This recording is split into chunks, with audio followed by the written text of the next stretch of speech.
அன்பு நண்பர்கள் அனைவருக்கும் வணக்கம். நான் உங்கள் ஆண்டாள் வாஸ்து துரைசாமி. 100 நாள் 100 வாஸ்து டிப்ஸில் இன்றைக்கி 65வது நாள்.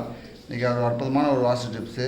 ஏன்னா நாங்கள் வீட்டுக்கு பார்த்திங்கன்னா எலிவேஷனுக்காக அந்த ஒவ்வொரு ரூஃப் போடுவோம். பொதுவாக பார்த்திங்கன்னா நல்ல அனுபவம் உள்ளவங்க, நன்கு தெரிஞ்சவங்க, முன்னோர்கள் பெரியவங்களாம் பார்த்திங்கன்னா எல்லா ரூஃபுமே ஒரே மாதிரி இருக்கும், ஏற்ற இறக்கமாக இருக்காது. ஆனால் இப்போ நவீன கால முறையில்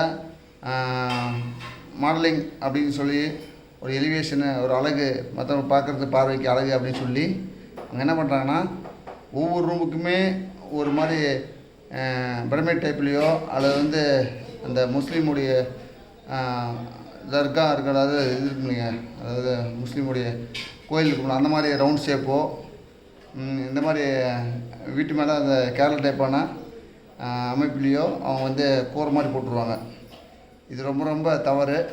ரூஃப்லாம் எல்லாமே ஒரே மாதிரி தான் இருக்கணும், ஒரே லெவலாக தான் இருக்கணும், ஏற்ற இறக்கமாக இருக்கக்கூடாது, அந்த படிக்கட்டுமாக இருக்கக்கூடாது. ஏன்னா இது தென்மேற்கு உயரம் வடகிழக்கு பள்ளம்னு ஒரு அமைப்பில் வித்தியாசப்படுது, மாறி மாறி இருக்கும். ஒரு ரூமுக்கு வித்தியாசம், ஆளுக்கு வித்தியாசம், அப்புறம் கிச்சனுக்கு வித்தியாசம், அப்புறம் வடகிழக்கு ரூமுக்கு வித்தியாசம், அப்புறம் தென்மேற்கு ரூமுக்கு வித்தியாசம், வடமேற்கு ரூமுக்கு வித்தியாசம், பாத்ரூம் வித்தியாசம், இப்படி மாறி மாறி இருக்கிறது ரொம்ப தவறு. எல்லாம் ஒரே ஈவனாக இருக்கணும்.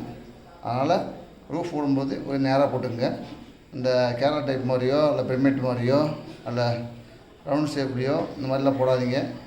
இது உங்களுக்கு பின்விளைவை மிகவும் ஏற்படுத்தும். அந்த வீட்டில் மன மகிழ்ச்சியோடு யாரும் வாழ முடியாது, சந்தோஷமாக இருக்க முடியாது. அந்த வீட்டில் நீண்ட காலத்தில் மக்கள் வசிக்க முடியாத சூழ்நிலை தான் அந்த வீடு உருவாகும்.